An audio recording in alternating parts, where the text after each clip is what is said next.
ये जंगल था। আজকের লাঞ্চটা ভাবছি বাইরেই করব। তো সকাল সকাল চা খেয়ে রেডি হয়ে বেরিয়ে গেছি। প্ল্যাটফর্মে চলে এসেছি, কিউট বাচ্চাগুলোকে দেখে একটু ছবি তুলে নিলাম। যাই হোক, আমি আর আমার বোন যাচ্ছি। যাব হলো আজকে মানি স্কোয়ারে। তো চলে এসেছি, সাথে আছে দাদা মানে বাবানদা। তো আমাদের জন্য ওয়েট করছে।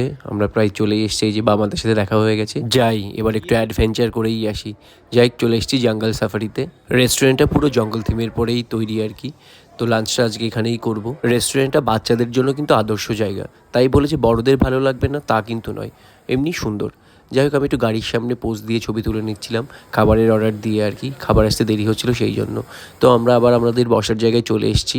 তো আমরা আপার সেকশনটাই বসেছিলাম আর কি। তো রেস্টুরেন্টটা কিন্তু মানি স্কোয়ারের ফুড কোর্টের উপরের সেকশনটাতে আছে। যাই হোক, সত্যি চারিপাশের পরিবেশটা কিন্তু খুব সুন্দর। তো বাচ্চা থাকলে তোমরা আসতেই পারো। চলো মেনু কার্ডটা এবার দেখিয়ে দিই, দেখে নাও মেনু কার্ডটা। খুব